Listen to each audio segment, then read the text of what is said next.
Mac Power Users, episode 539. Back to email.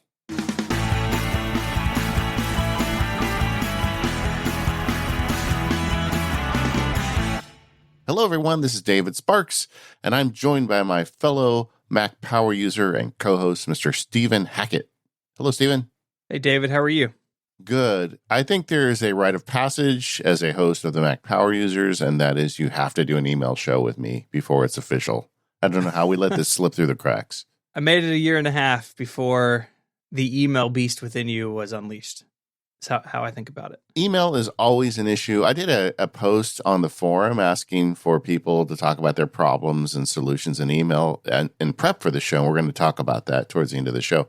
There was like 70 or 80 responses. I mean, this is something that is always on people's mind, and it's frankly always in motion. We've covered email in the past on the Mac Power Users, but it's been years, and I know all of my workflows have changed, and we've never heard from Stevens. So we thought, what the heck? Let's talk about email. Let's talk about email. Yeah. It's funny to me. I was thinking about this before we recorded, how email just means so many different things to different people, and that's reflected in that forum thread. But for a lot of us, email is basically only a work thing, and basically I rarely email or get emails from friends about social things unless it's like a big announcement, right? Yeah. Like hey, we're having a party or something where it would just be difficult to text 30 people. Yeah. But, a lot of people use email for everything. A lot of people just use it in work. People have different accounts they have to manage.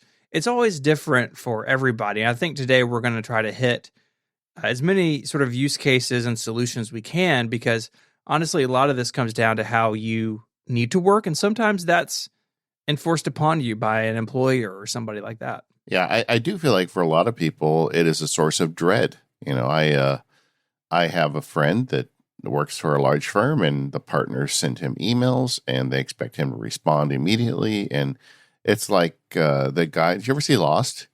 Only sporadically. It's like the guy in the island. He's got to type the code in the computer every 20 minutes or the world ends. You know, it's like that's his feeling. It's like I can literally not put my phone down because if I don't get an email, I don't respond. Of course, his real problem is he's working for a jack. But that's a thing for people, and I can understand why email brings dread. But we're going to try and talk about it today in a way that's healthy and maybe help you figure out some ways to deal with those people and get better at this. I think we should probably just start with the email technology. We've covered this in great detail in the past, so we're going to make this a shorter discussion. But just let's talk about the idea of POP, IMAP, and Gmail. And these are the technologies that drive email. To begin with, POP was the thing everybody had. And the way POP worked was you'd get a server, it would hold your message, and it would drive the message down to your computer and leave it off the server. This is kind of a simplification. But back when we all had one computer, it was great because it got the message off the server and onto your computer, and everything was dandy. Mm-hmm. Is that a good summary? It is. The way I used to explain it to people, POP is still around, but it's dying off quickly. But I get questions about this pretty often. And the way I would explain the difference is POP is how the post office works, right? Your postal service, like the woman who walks through our neighborhood every day. She has my mail and then she hands it to me. That's how POP is, right? They no longer have a copy of it. I have the copy of it. And it means that there's only one copy. So an email is like an actual letter in the world of POP, where with IMAP, to contrast that, IMAP it's like the post office and I keep copies of my mail. And so IMAP, the server keeps a copy and your computer keeps a copy. And what that means is you can have multiple devices and they all stay in sync. David, I remember for years, it was like the bane of my existence. Someone would come to the Genius Bar and be like, hey, I'm getting email on my computer, but I don't get all of them on my phone. Yeah. And sure enough, you go in and they're using Yahoo or AT&T or Comcast or something over POP. And that just didn't scale to a world where people had multiple devices. The cable internet providers were classic at using and sticking with way too long POP servers. Mm-hmm. So if you had an email address through your cable company, in my area, it's Cox.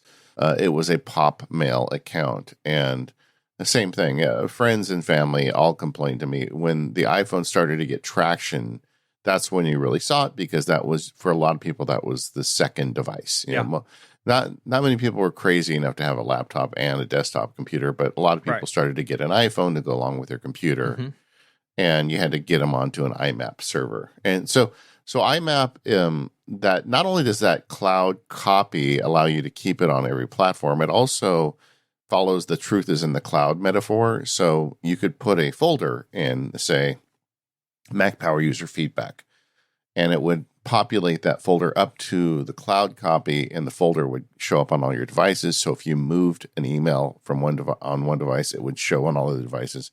It's just a kind of a way to use email on more than one device at the same time without going crazy. Yeah, that's right. And it was a huge boon to a lot of people's productivity. Like you said, when you get that second device, or if you wanted to log into your email, on your work computer or something. The first experience I had with IMAP email was .Mac way back in the day. Sure. Apple was early to the game. Yeah. And I was only checking it right on my PowerBook, but then because I am who I am, I bought a Newton and used it in college, and I could get my email on my Newton and it was synced with my PowerBook, and it was awesome. I love that you figured out IMAP for your Newton. I may have told this story on the show before, so forgive me if I have, but I had to take the network card to the IT help desk so they could assign the MAC address to my student ID, because the browser didn't support the login thing they had. And so I remember the guy just looking at me like, "What are you doing, man? What is this?" But they did it. They put the MAC address on there, and I could browse kind of and check my email. It was awesome. It's funny because, see, the Newton came out about the time we had our first daughter, and I remember thinking, Newton or diapers, right? And so I never bought a Newton. I just couldn't afford it at the time. And you talking about it makes me, I think I'm going to get on eBay or something. I need to get myself a Newton just to play with. Yeah, you should. Should get a 2000 or a 2100 though, because they're the good ones. Yeah. How much do they cost on eBay? Oh, yeah. I don't know. I haven't looked in a while. All right. I have self-control issues on eBay sometimes. Yeah. I don't browse anymore. All right. I think you need to, you and I will talk about that. I need to figure out which one I need. I'm going to get a Newton. I want to play the Newton. Anyway, so IMAP showed up. IMAP is kind of, and I don't want to say open standard, but it's kind of like the standard. It's not controlled by a specific company. It's a great way to manage your email even today. And frankly, it's the way I prefer to manage my email. Because with an IMAP account, I can move it between different mail services. We'll talk about a couple of those in a minute. And, I just kind of feel comfortable with IMAP. Like, one of the reasons why I like IMAP is because SaneBox, I use SaneBox, and I have no problem attaching it to my IMAP account. I know they work with the other systems as well, but I just kind of like the portability of IMAP. Mm-hmm. And then the other one is a little more proprietary. That's Google's account, and that's the Gmail protocol. And that started out as IMAP, but it's become more. It has. They have so far kept most backwards compatibility with IMAP, but they wanted to go further than just the base IMAP spec. And so now if you, sign in with a Gmail account, like on an iOS device or a Mac, you actually usually authenticate out to the web, and Mail is doing a little bit more in the background than just pure IMAP fetching. But it works the same way at the end of the day, right? You have folders that sync, and all your messages stay in sync. I'm sure Google would like you to use their web interface and their iOS app, which we'll talk about in a little while. But it does work, continues to work in the built-in Mail client most of the time. Over the years, there's been periods where it works better times than others. But yeah, Gmail's they're sort of doing their own thing, but they're so big they can get away with it. Somebody like Yahoo Mail, which is, I'm still sure, huge in certain parts of the population, they're doing standard stuff, but Google wants to layer additional stuff on top. Yeah, so IMAP, it's IMAP Plus. And I wrote a field guide on email several years ago, and I still get email from customers about that. And quite often they'll say, my IMAP is behaving oddly. And if I write them back and say, are you on Gmail? 9 times out of 10, they are. It's even though they say it's backwards compatible, in my opinion, Gmail is something separate, and you almost need to treat it as something separate in your mind. And it's fine because there's some great features with Gmail, and maybe that's your thing. But if you just want to use an IMAP client, don't set up a Gmail account. That's That's one of my takeaways for this show. Am I being too draconian? No, I don't think so. Because I think there's a real possibility in the future that they break away from IMAP completely and like Google does their own thing. Yeah, So, that's entirely possible. But also, it's just I feel like it's gonna bite you at some point. probably. Either way. So let's say you want to use IMAP, you need an IMAP server, and you talked already. You started with .Mac. iCloud is IMAP. So like if you're using your Apple account, you're on IMAP already. Now I think a lot of the cable companies have finally kind of joined the future, and they have IMAP accounts. IMAP accounts are just about everywhere, but if you're going to get one, if you're going to pay for one, there's two services I would recommend. The first is the one I use. It's Hover. They've been a sponsor of the show in the past, and I have my domains there, so it's just easier to have everything in one place. So both my legal and my MacSparky accounts are at Hover. And I've also purchased additional accounts because I have an assistant and some other people that I have helped me. So I have bought email accounts for them. They're not too expensive and they're solid. Another one that people like a lot is Fastmail. Yeah, Fastmail is a company. They've been around quite a long time, and they offer basically IMAP email. You can use your own domain like you do with Hover. But they have some additional features that may be useful to some people. So they do have webmail that's actually pretty good. Of course, it syncs because it's IMAP with everything else. They have calendar stuff built in, and they have this neat ability. You said that you need to make additional email accounts for other people on your team, and of course, Fastmail you can do that too. But Fastmail also does a thing that iCloud does, where you can have aliases. So, for instance, you could have David Sparks or David _ Sparks, like have different ones all go to the same place. Yeah. So you can kind of manage those things. It's a really nice system. Their privacy stuff is really good as well, which is a big thing when you talk to email, talk about email. Their data centers and everything are, they take it all seriously, right? They are an email company, unlike some of these other services that do a bunch of other stuff too. Fastmail, like this is their business, and they do a really good job of it. Yeah. So you can set up your own IMAP service. It's not too expensive and be off to the races. In fact, I would recommend if you are using like a cable company email, you should consider purchasing a domain for your family name or whatever your business is and setting up an email. I just think it looks so much better when you send email out from your own domain. I just got an email the other day from an attorney with an AOL account. I'm like, what the hell? I didn't even know those still worked, Well, and you have the problem too of what happens like when that company gets bought out or they change that domain, and your email is sort of at your email address, I have to say, is sort of at their whim, right? Yeah. And so people here in the South had a bellsouth.net email for a really long time, and then they were bought by AT&T and bought by this company and that company, and you can get it to a point where it's really like 3 layers down, and like you said, it doesn't look very professional. I think anyone who's doing anything with business, you need to have your company domain name in your email address. Like my work email is steven@relay.fm because that's where I work. That's my name. And it looks very professional when I send email. Yeah.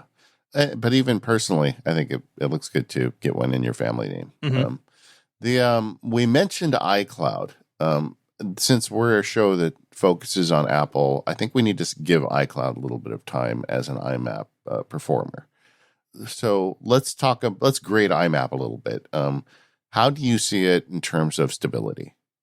iCloud email, I think, is pretty stable. I think in terms of iCloud overall, they've done a lot better with that over the years. My problems with like iCloud email is much more about the features they offer than anything else. Yeah, I would agree on stability. They historically had some downtime.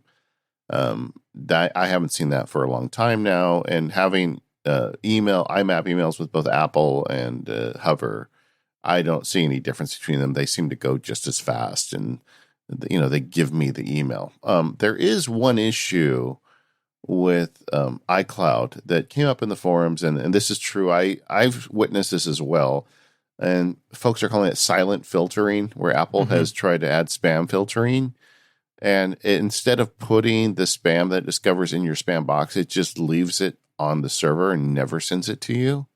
And we had a listener who is also part of the Automators podcast forum, and he couldn't get email from the Automators forum. It turned out that iCloud decided, no, this is junk. You don't need to see this ever. And I have not, once I read about that, and this has apparently been an issue for some time with Apple, I went in, I didn't see anything in there that wasn't entirely junk. But there is a degree of mistrust towards iCloud because of that, and I guess we should at least mention it. As someone who uses iCloud for my personal email, I've not seen a problem with this, and it doesn't make me want to quit using iCloud, but you should at least be aware of it. Yeah, I don't use iCloud as my primary private email address. It forwards over to my Gmail.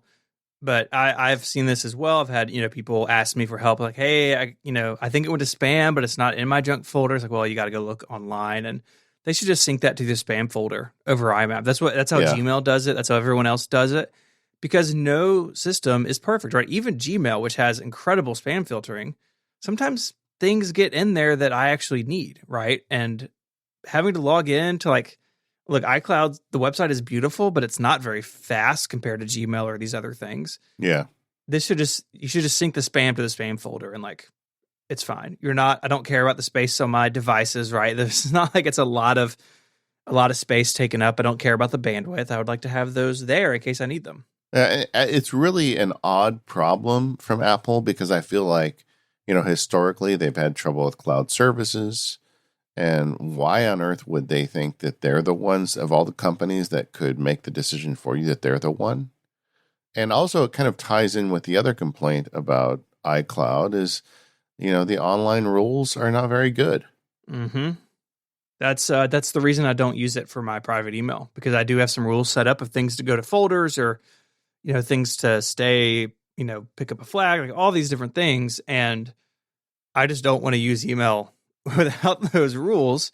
And the iCloud server side rules are just not very good, which is really a shame, because the Mail app on the Mac actually has a pretty decent rule set. It's like, just pick those up and put them in the cloud and let them filter my email and do these rules on the server side. Because the problem with having them in the Mail app is the Mail app has to be open for those rules to be enacted. And so you will get in a situation where if you're running that on a home server and it gets shut off, or you're out and about, right, and it's slow, you're going to see things in your inbox and suddenly they move to a folder because your Mac's catching up. It's just like, do it on the server side like everybody else does. Yeah, okay, so I will argue with you there. I don't think the rules on the Mac are pretty good. I think they're amazing. I mean, if you dig in, and we'll talk about Apple Mail in a minute, but I feel like the mails on that Mail app run circles around the rules on Gmail's online stuff. But then again, the Gmail online stuff runs circles around the iCloud online stuff. But if I've ever been tempted to switch over to Gmail, it's every time I take a look at the Gmail online rules, because obviously the cloud is the better place to apply mail rules for all the reasons you just said. And I don't know if Apple's even looked at this question, because while everything in email changes every few years and we have to talk about getting on Mac power users, I suspect if you went back to the very first episode we recorded on this over 10 years ago, we had the same complaints about iCloud, or whatever it was called at that time. Maybe it was .Mac then, but it was the same problem. Mm-hmm. The server side rules are just, there's like 3 of them, and that you can't even apply them in any sort of complexity. So I'm disappointed that hasn't got better. Okay, so iCloud, I still use it though, and I use it for my personal account, and I don't really feel highly motivated to switch off of it. And then Gmail, we've kind of already talked about, and we also did a whole episode on it with episode 469, kind of going over Gmail and the Google Suite. But like we just said, there are some real reasons to want to use Gmail.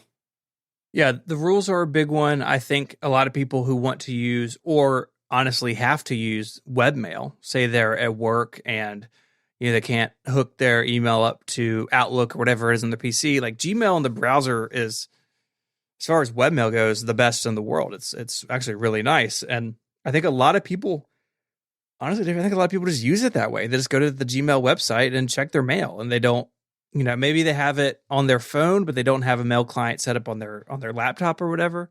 So I think Google being a web first company, it makes their email a much better experience for more people. All this got me thinking as I was planning for this show. Pop is kind of antiquated. IMAP is getting the job done. Gmail is pushing the envelope.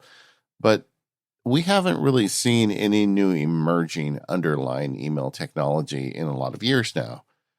Is innovation on this part of email dead at this point? I don't know if it's that it's dead or that if everything is so mature, it's just a lot slower. I mean, even if you talk about the things that make Gmail good, like the rules and the web app and that sort of thing, they haven't added that much to email itself, right? It's still basically receive and send. Now their thing in the beginning, and we we take it for granted now, what Gmail did in the beginning was search and archiving, right? So instead of like putting everything in folders, if you need to keep it, you could just archive everything and just search for it. And in my personal email, I only have a couple of folders and I just search the rest of the time. And they really changed that paradigm for a lot of people. So I give Gmail credit there as well. But yeah, it may just be that, hey, things are kind of set in stone now. Yeah, they are pretty stable. And I think maybe the innovation is more on the app side and the server rule side, but overall the underlying time, and maybe that's a good thing. I mean, we don't want to have to change email services often. We just want our email to get better. Mm-hmm. The innovation I was able, kind of searching around on this in preparation for the show, all the innovation I found was like creepy advertising stuff. So there really isn't a lot going on it, but I really think IMAP or Gmail, you're fine with either one. You may miss out on some of the cool Gmail tricks, but you've got more portability with IMAP and you've got more availability of applications. But on the Gmail side, you've got those additional features and you just have to kind of pick your poison. Yeah, and not everyone's comfortable with every company, right? Some people aren't comfortable with Google. Some people aren't comfortable with Apple. It's just you've got to kind of pick what you want. So any of these services, make sure that you understand their privacy policies, etc. The reason I'm not using Gmail is not because I'm creeped out by Google. It's really, I like the portability of IMAP. I just like how universal it is because I try a lot of different email apps and I want the ability to be able to work with them. This episode of the Mac Power Users is brought to you by 1Password, the 1Password solution for everyone. Go to 1password.com/MPU in all caps to get 20% off. So 1Password is the app that takes care of all your passwords for you. First, it generates passwords for you because if you don't have an app generate the passwords, you're going to use the same one over and over again. And then when the bad guys get that password, they're going to try it out on a bunch of different websites and they're going to hack all your accounts. So you don't want that. You want 1Password generating unique passwords for you. And then it remembers and inserts them for you. So the only thing you have to remember is your 1Password. But even with 1Password, you don't have to remember that password that often because they're so technology advanced. They use things like Touch ID and face detection. So the app just gets in there. It's like having your cake and eating it too. You've got real solid security and convenience. Amen. Who doesn't like that? 1Password also does a great job of publishing ideas and ways to use their products better. They've got two services that are online that I want you to think about. One is the 1Password for business, and one is 1Password for families. I have the 1Password for families account, and it's great. In fact, just the other day, we're trying out the new HBO Now service. Mm-hmm. My oldest daughter she didn't have her 1Password on her device. Like, I want these kids using 1Password all the time. So I put the new password in 1Password, and I said, yeah, you can use the HBO app, but you just have to go get the password out of your 1Password account. So now she's using it again. Anyway, but they have some great advice on their blog about getting started with getting your family or small business started with 1Password. Like, start small, just add a few people at a time. Make sure that they can find out how it works and how easy it is, and then kind of expand the group. And we've done that kind of in our family unit. My wife and I have separate vaults we share with like the banking stuff and all the things we need to share as husband and wife, but the kids don't necessarily need to see. And then we've got the family vault that has things like the HBO password and things like that. So it's been a real successful, I guess, implementation. Can I say that with air quotes on in the family? Once I kind of drug my one daughter into it. But I'm really happy with the way it works out. And it's just a safe and secure way. They've got all these great features like Watchtower that looks at your accounts to say, hey, you're using this service. They got hacked recently. You should go and change your password. And they're just looking out for you. I know personally a bunch of the people behind 1Password. We kind of grew up together in this little world of technology, and I know that they are super passionate about protecting your passwords. So go check it out at onepassword.com/MPU, all caps that MPU, to get the discount of 20% off. Start protecting your passwords today, and thank you, 1Password, for all of your support of the Mac Power users.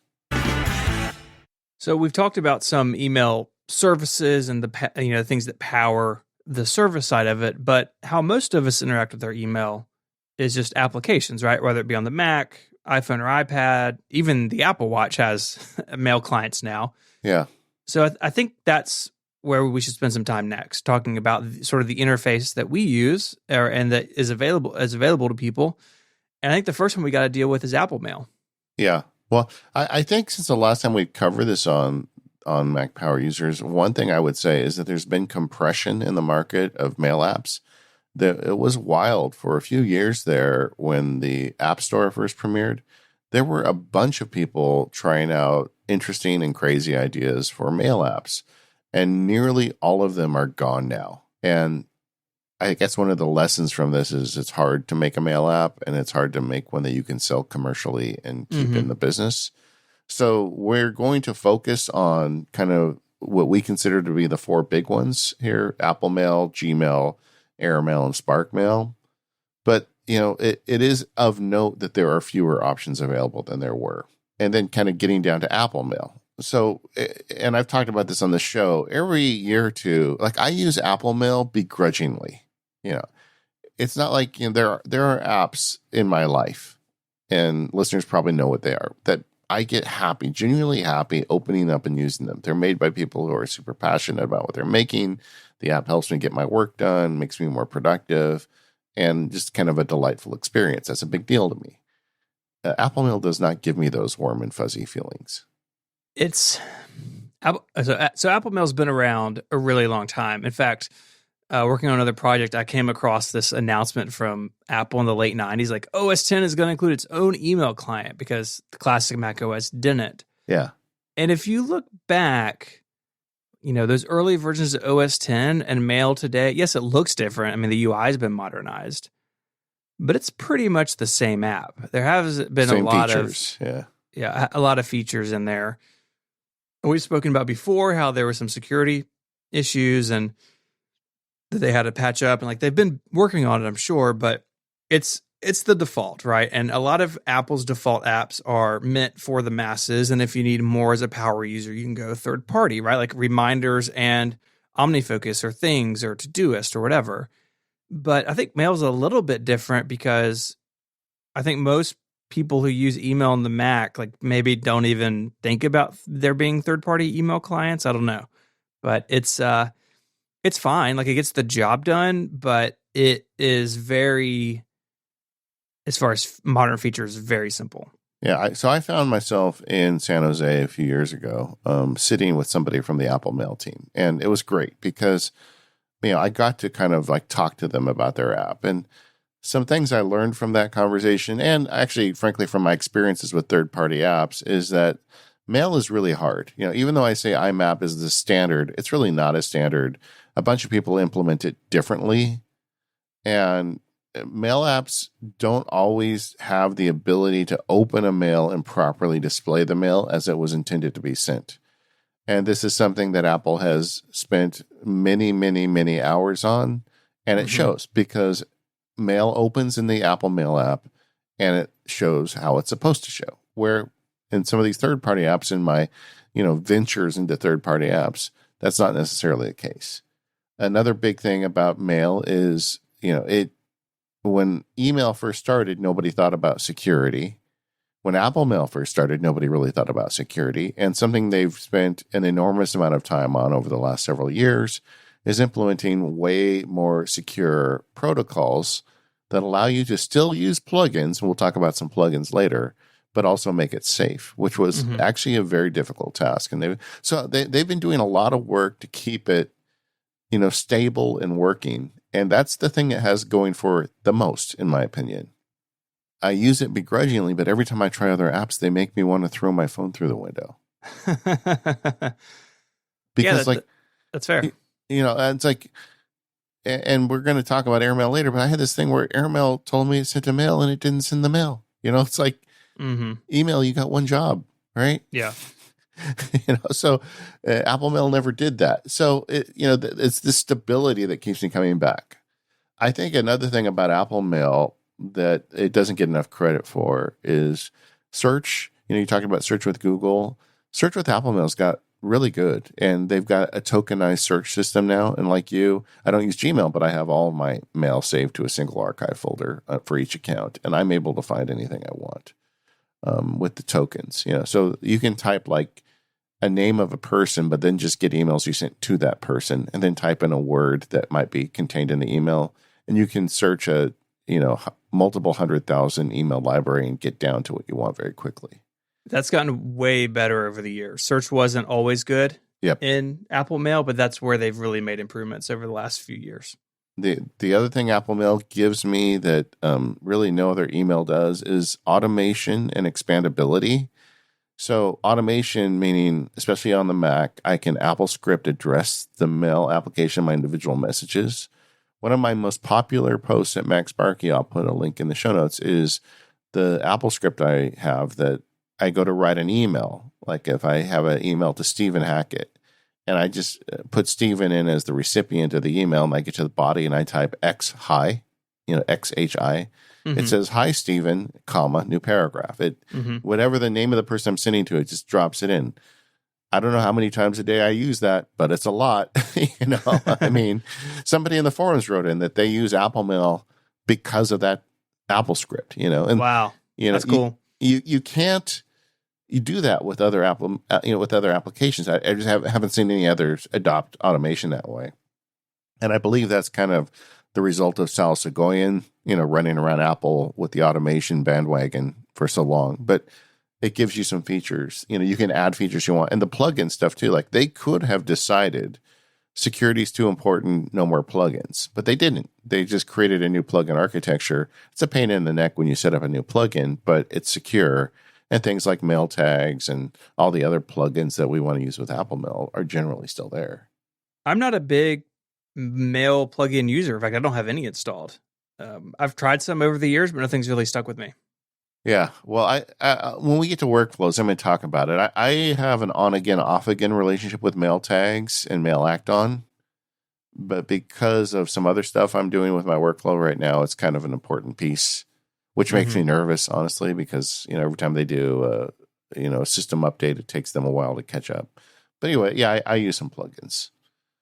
For all that being said, or VIPs is another thing Apple Mail does really good. VIPs is a great feature. You just click one button, person goes to VIP. I use that frequently. Like if I'm in the middle of a transaction with another lawyer, I'll put that person on as a VIP just temporarily. Other people's are always VIPs like you, Stephen. You're always a VIP. Am I always a VIP to you, man? Still? You are now. You weren't for a while, and you shamed me on the podcast, so I made you a VIP. I just want to make sure I still am. Oh, yeah. Because I don't have a way to know. I mean, yeah. So when we talk about how we use this, VIPs are the only mail notifications that come to the screen on my phone. So I get, I know if you or Mike Hurley or my wife email me. That's okay. Just keep it that way. That's okay. All. Yeah. But yeah, so there's some features there, but all the stuff like we talk about with SaneBox, none of that stuff is there. Deferring email. There's a lot of smart stuff going on with email now, and Apple Mail hasn't picked up any of it. Mm-hmm. Yeah, I mean, snoozing. I mean, there's so much stuff. It is a shame that Apple hasn't looked at these third-party clients and seen what's popular with them. But at the same time, maybe they want to keep that tool as basic as possible for the masses. I mean, I could see that being a real balancing act they have to pull off. In my head canon, what's been going on is that security thing really just finished rolling out with the last update. Last year was the final kind of piece of the new plug-in security architecture. Mm-hmm. And they were so busy getting it onto the iOS devices. I feel like this is the year. Every year, I believe this, Stephen. Every year. But this is the year, man. They fixed security. They fixed iOS, or at least they have it on iOS. Maybe this is the year that like, hey, guys, let's add some new features. I don't know. A couple power tips for Mail. Learn keyboard shortcuts, and they're not intuitive. Shift-Command-L to flag. Although can you find that throughout the operating system for flags. Shift-Command-D to send instead of just Command-S. Not sure how that happened. I think somebody's going to write me and tell me this goes back to the terminal. I know, but whatever. Well, sometimes Apple uses Shift, and if it's like a later letter in the shortcut, so like Command-S is save, Command-Shift-D, D is at the end of send. But yeah, that's one that's like wired into my brain. So all with my left hand, like I can just send an email without looking. I can understand Command-S is more important for save, but why'd they choose D? You know, what is on Shift-Command-S that is so important? I don't know. Yeah, I don't know. And then Control-Command-A to archive. They added that one, I believe, a few iterations ago, but it's a very fast way to get through. Some other Mail power tips. You can rename flags. I'll talk about when I talk about email, renaming flags is very important. We didn't really talk about Mail on iOS, though. And as much as we're unhappy with features with Mail on Mac, it's that times 10 on iPhone and iPad. It is.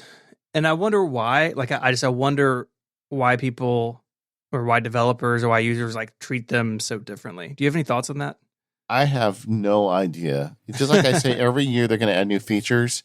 Every year I say they're going to add a share sheet to the iPhone and iPad's Mail client. I mean, hope springs eternal, Stephen. As we're recording this, it's June when we're recording this.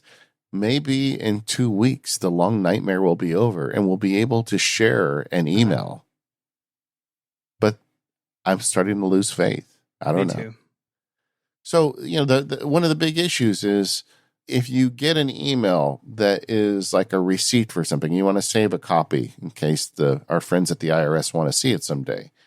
On the Mac, it's very easy to save that document as a PDF and save it somewhere. Right? Or even save the email file. There's a lot you can do. There are third-party apps that make this very easy.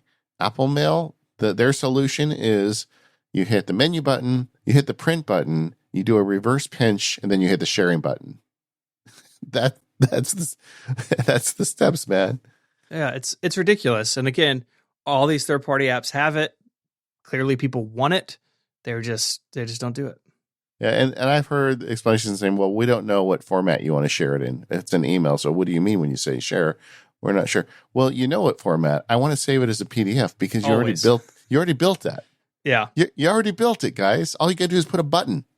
Literally, all the steps that we go through to make it save that email as a PDF, just put one button. That's all. But yeah, I don't get it. And boy, these apps, you know, Ned, you're making me want to try third-party apps again. Just talking about this. Don't do it. I mean, look, a lot of them are fine, and we'll talk about them. But you're right. The lack of a share sheet on iOS it kills me.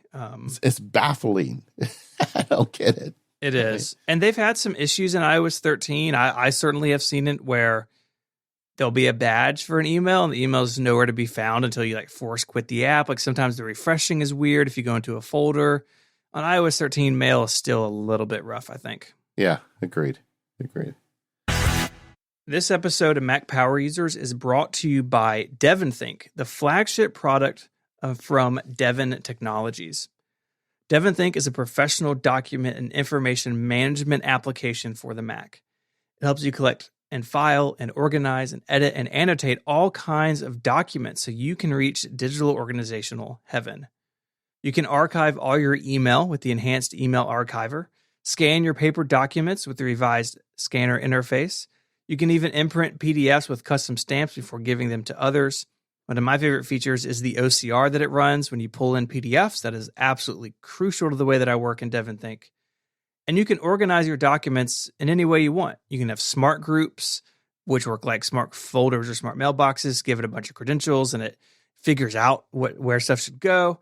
And there's integrated AI, which can assist you in filing and searching. You can automate your workflows by creating smart rules and adding flexible reminders to any document. This means that even non-programmers can easily automate many parts of their workflow, so you can delegate the boring, repeating tasks to DevonThink. And finally, sync your data securely between your devices. You can use your preferred web storage provider, Dropbox, iCloud, etc., or even directly sync across your local network, so you can take your data with you with DevonThink's iOS companion app. You can get 10% off DevonThink 3 or upgrade to it now. Go to devontechnologies.com/MPU. That's devontechnologies.com/MPU for 10% off of DevonThink 3. Our thanks to Devon Technologies for their support of this show and Relay FM. All right. We got through the Apple Mail. Let's talk about Gmail. Yeah, so Google does offer their own email app for iOS and iPadOS. It is very googly. It looks like a Google app. It doesn't feel like an Android app. It feels like a Google app, which is kind of its own separate thing. So it fits in line with Google Maps, and if you use some of their other tools, Google Docs or whatever, kind of feels that way. It is, if you're all in on Gmail, this is a pretty good way to go as far as third-party clients, because you're using their app, so it's integrated really well. You don't have to worry about some other company having access to your tokens to log into your account or anything. And for a long time, David, this is actually how I used my work email, is that I have personal email and mail, and then work email in the Gmail app. And finally, I just sort of collapsed them all back into Apple Mail. But if you have a G Suite account and you want it separated from your other email, this is a fantastic way to do it. Yeah. There was a lot of people in the forums talking about Gmail, and a very often recurring comment was go all in. If you're going to use Gmail, use their apps. And I've always believed that because, Gmail is supposed to work with IMAP email clients, but it does until it doesn't, and it seems like every time there's a new update to the operating system or something happens, you see the blog posts about the people who have trouble with getting Gmail on their IMAP newsreaders, not even just Apple Mail, just any of them. Yeah. And I always felt like also, if you're going to take advantage of Gmail and all those additional features, the plus part of IMAP Plus, the best place to do that is with Google's apps, because of course they're going to build their features into their apps. So if you're going to use Gmail, I think you start with these apps and you only leave them if you have a really good reason. Yeah, I think that's well said. And it's good at the stuff you think it would be good at. They're really good at search.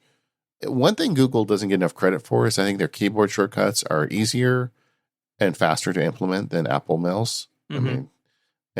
Like tagging and all that stuff you can do very quickly while sitting on a keyboard with Gmail. A lot of stuff takes Apple scripts and chewing gum with Apple Mail. But yeah, if you're going to use Gmail, go all in with it. And now they don't have a standalone Mac app, but there is a Mac app called MailPlane, which is what I used in conjunction with this for a long time. And that gives you the web interface of Gmail sort of in a native app wrapper. And it's a nice way to have your Gmail in an app that's not just like a tab in a browser. And as someone who genuinely prefers Safari over Chrome, I would still say if you're going to use Gmail in Chrome. Run Chrome for Gmail, because that the browser they built is going to do a better job of handling the email engine that they built than Apple's will.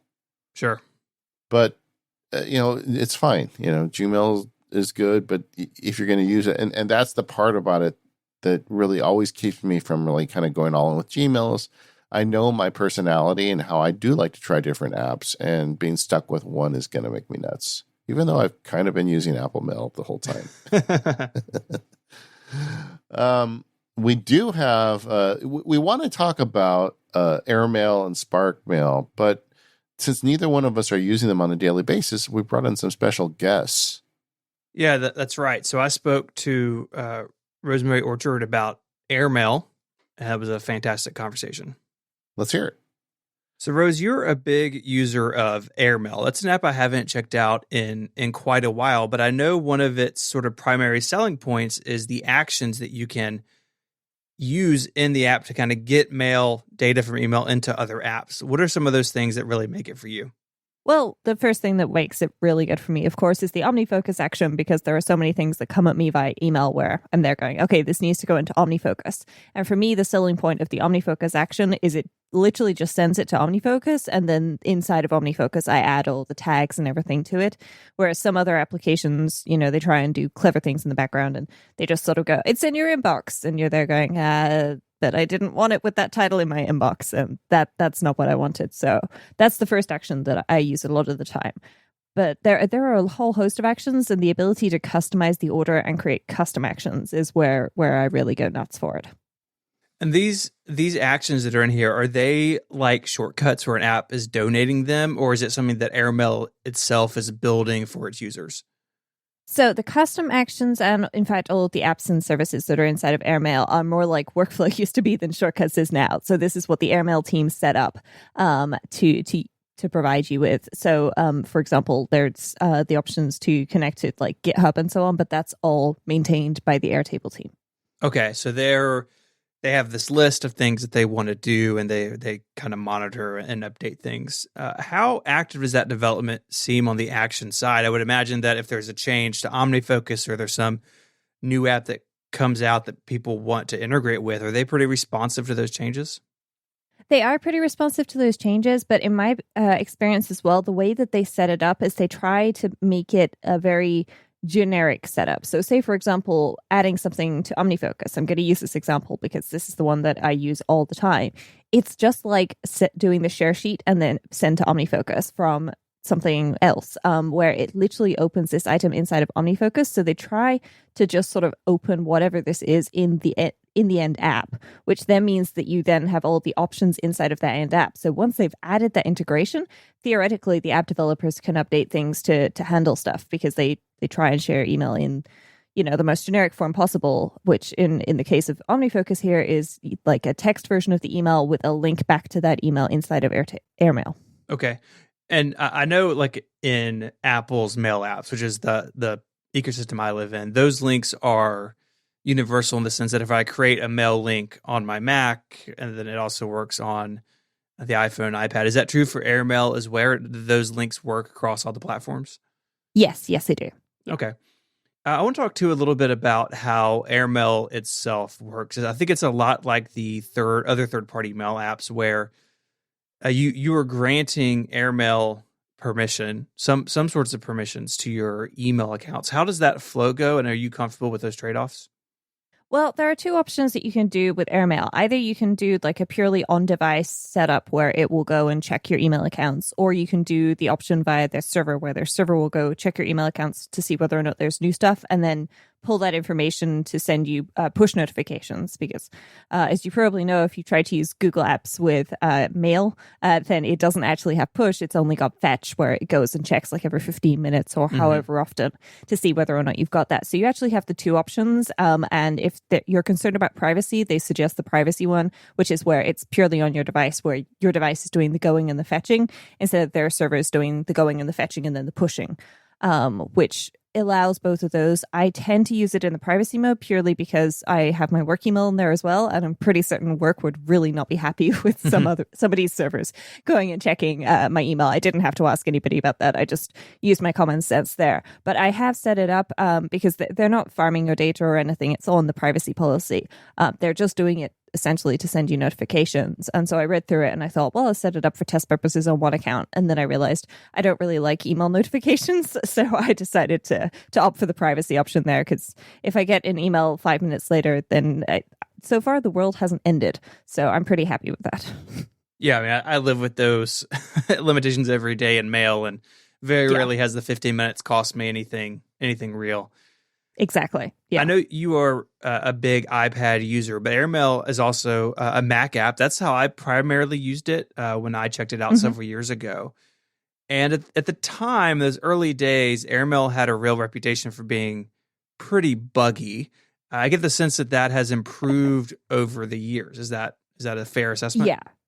It really has improved a lot over the years, and they've just released version 4 as well on the Mac, which has added like the custom actions and so on, which I use a lot on iOS, and so it's really good to have that on the Mac. And I've found it's really stable. I've not had any issues with it so far, which I'm very happy about. I am aware that people have had issues in the past. Maybe it's the sheer volume of email I get that I don't notice when something doesn't work, or maybe it does just work. But so far, I've not had any problems, unless occasionally I've done something stupid, like the other day I cancelled sending an email and then was confused why I didn't send and was sitting in my draft folder. At which point I remembered I turned on the feature to have that option where when you send an email, it doesn't immediately send it. Yeah. It gives you like 5 seconds to cancel it in case you messed up and you put something in there that you didn't want. Mm-hmm. Yeah, there's always that thing of like, as you send it, you're like, oh, I forgot the attachment, or I misspelled their name, or, whatever. Yeah, or I forgot to CC David on this email that actually he should probably see. Yeah. Oh, I've made that very specific mistake in the past as well. Yeah. Sparks. It happens to everyone. If someone is using the Apple Mail ecosystem, or, the default app on their devices, what do you think is the single biggest reason they should look at something like AirMail? I mean, the Mail app is free, it's built in, it's all on device as far as checking. AirMail does have a cost that comes with it, right? I think it's $10 a year for AirMail Pro. What is sort of your elevator pitch for someone to check this out? Well, if you want to get your email out of Mail on iOS, then you need something other than the Mail app. And for that, Airtable is definitely great. It works perfectly for me to send things over, and it's got that level of customization that you won't get from something like Mail, which is designed for everybody. So if you want to be able to have at the bottom where you can delete an email and archive an email and forward an email, if you also want a button there to create a PDF, you can do that. And that's something that you're rarely going to find in the other applications, being able to customize the entire UI from swipes to buttons to do what you like. I definitely noticed that burn on Apple Mail. What is your beef with Apple Mail? I can't get my email out. Like, I can only I can drag it and drop it on iPad, but then if I'm on my iPhone, which I often am when I see something and I'm like, I need to put this in OmniFocus so I can work on it later, or I need to, send this over to as a PDF to this. I don't want to do the thing where you print it and then you zoom in and you try and do the share sheet from there. I always end up spending feels like an hour trying to do that. And I just want to be able to get my email out of Mail to somewhere else where I can work on it, where it actually makes sense to me and fits in with the rest of the workflows. Yeah, I think that is the selling point for AirMail. Honestly, if you want that sort of workflow where it's like, hey, I want this message and its contents and a link to it to be in OmniFocus or Things or whatever. Yeah. Like you said, on the Mac with Mail, you can do that with AppleScript. There's a couple different ways to get like the URL of a message, but you're right. On mobile, especially on the iPhone, Mail sort of has these really tall walls around it. And of course, we're recording this right before WWDC, but in however long iOS has been around, there's never been a share extension for messages in Mail, like ever. And I will say this, even as someone who uses Mail, it is very much stuck in the past with not having a bunch of these features, right? Where it's like, come on, like all these other clients are doing this, Apple. Could you get on board? Yeah, exactly. And just things like being able to like view the source of a message and stuff like that is something you're never going to get in Mail. Like, it's there on the Mac if you dig for it, but you're not going to see that on the iPad. But every so often I'm there and I'm looking at an email from somebody going, what happened here? And then I view the source and I'm like, oh, they copied and pasted things from like 6 different places and it's got weird formatting attached. Right. That's why it looks weird. Okay. Like, I'm not missing something here because, you view it and then you go and you're like, I don't know, like, is this me or does this look weird? And you show it to somebody else and they're like, yeah, that looks weird. And you look at it on the web, in my case, in Google Apps, and it's like, yeah, that really does look weird. You source, oh, that's why it looks so weird. So it's nice to be able to have that and redirecting Mail and so on. So like bouncing it to somewhere else, essentially, that's handy. If you need stuff like that. Of course, not everybody needs things like that. And, if you don't need stuff like that, then, well, can skip that feature. Yeah, sometimes I play the game of what would happen if Apple would make X Mac app a Catalyst app, and with the Mail it'd be like a bunch of these features would go away. Right? Like, I think Apple wants its Mail app to be simple, and to be fair, that meets the needs like you said, of a lot of people. But for those who want more or need more, especially on iOS and iPad OS, you've almost got to go third party. Exactly. Like if you just want the ability to snooze an email, so say you get tickets for an event and you just want it to pop up like before the event's going to start, like being able to snooze the email is perfect for something like that.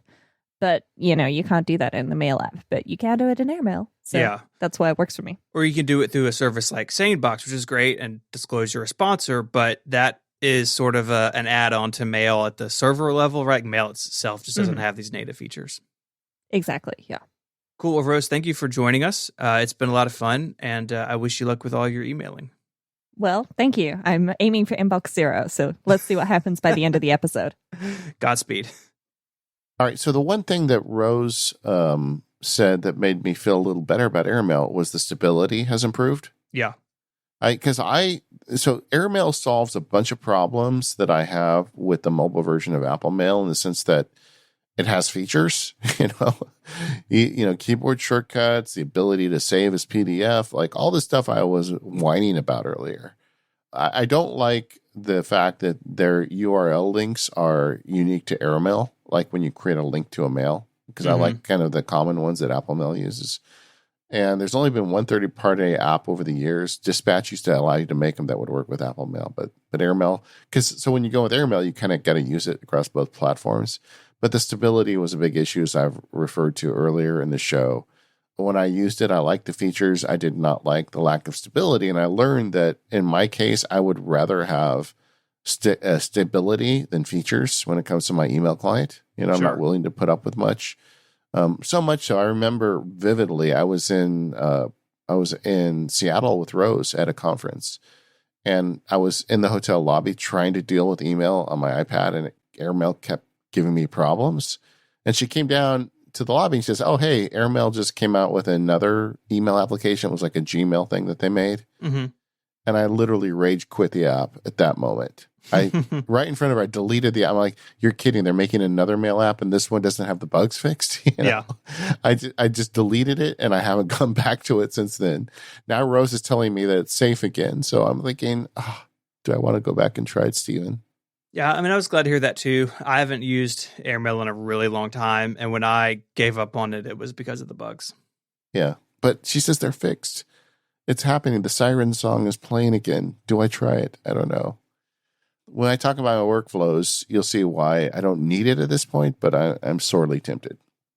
Another app that's very popular, and I do have to acknowledge has the best name of all of the email applications, would be SparkMail. But I don't really use that one, so I thought I'd talk to Mike Hurley, who uses SparkMail every day. So, Mike, thanks for giving us some time today.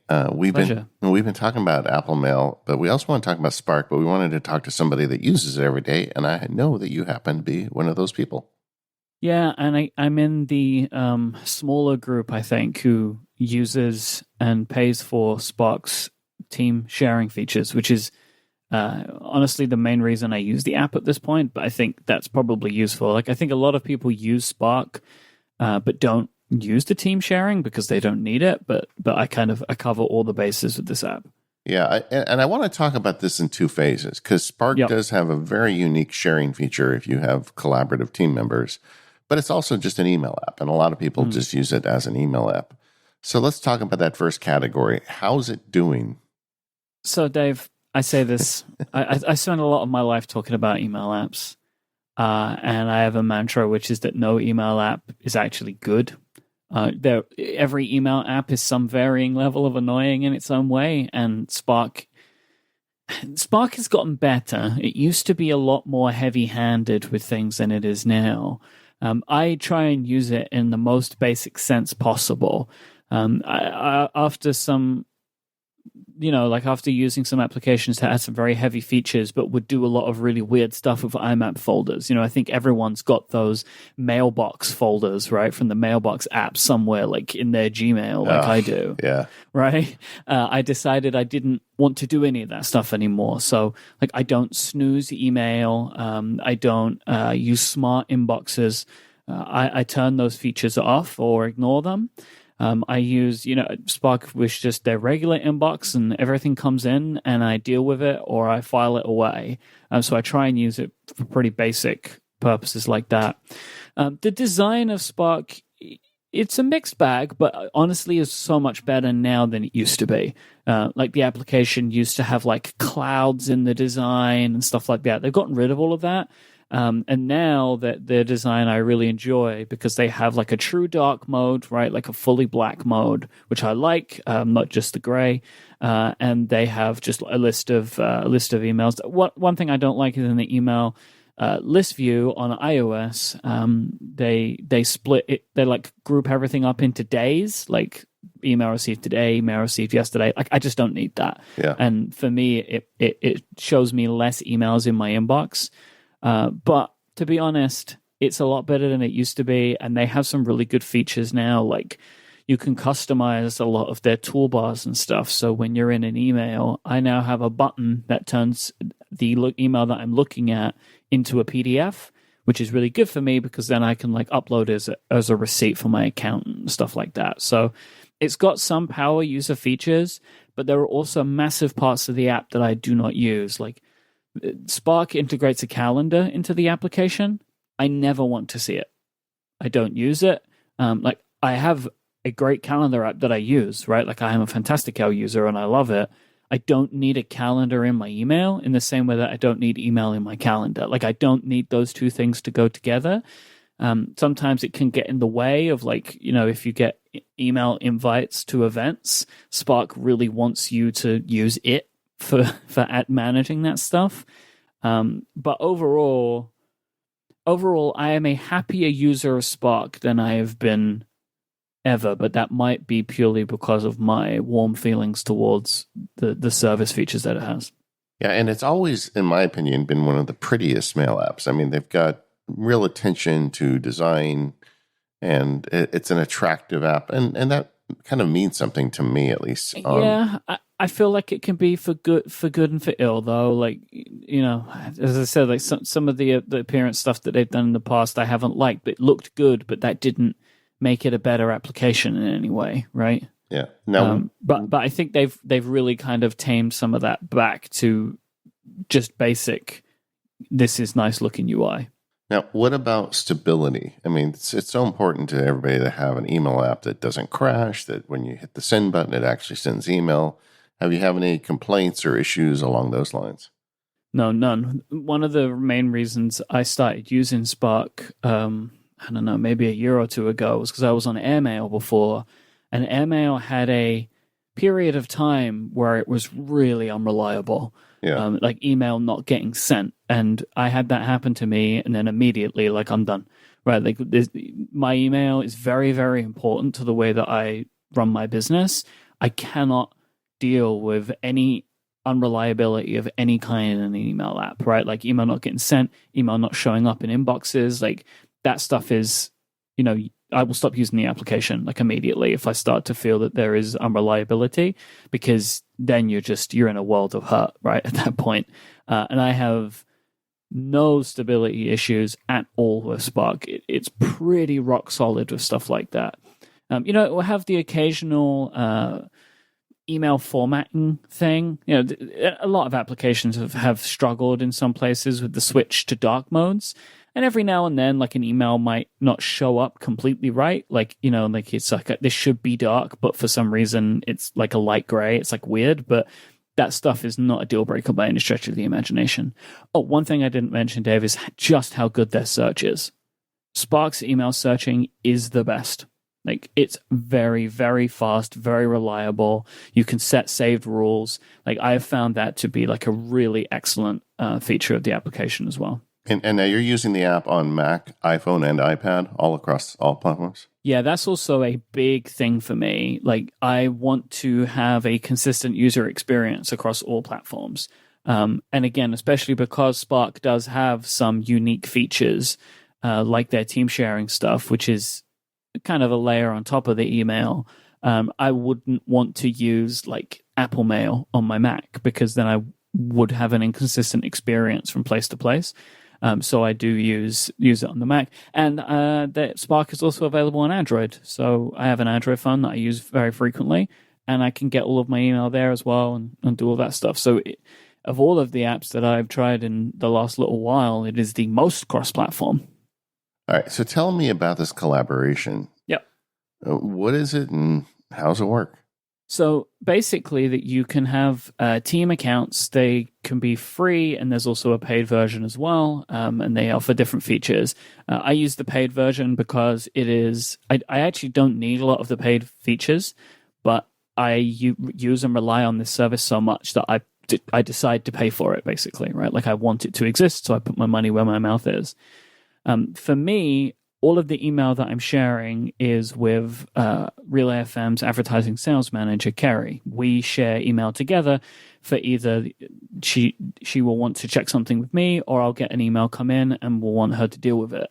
And basically the way that there are lots of features like shared and collaborative drafts that you can do together. I don't use those, but they exist.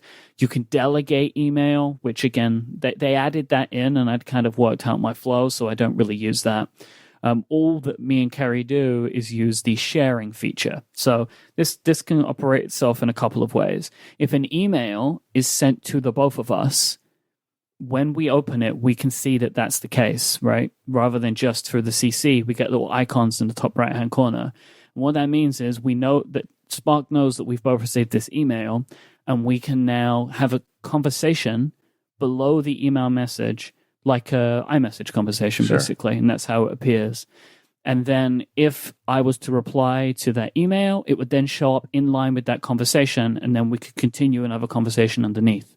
Similarly, if I or Kerry gets an email and wants the other one to see it, we can elect to share that email, whether just the one or the entire thread, with each other and continue to have a conversation. We can share files, which I really like. So, like, for example, if there's a contract attached to an email, I could download it, sign it, re-upload it in Spark, and then Kerry can take that and send it back to the client or whatever that we're dealing with. So for us, it's become very useful because it removes the context barrier. Because we were having these conversations before. So say an email was sent to both of us, or I would have to forward an email via the traditional forwarding method, which adds a bunch of mess to the email metadata, right? When it starts getting forwarded around. Yeah. Plus, if you forward an email and make a comment, that could end up being back in the chain, and you might not want it to be, right?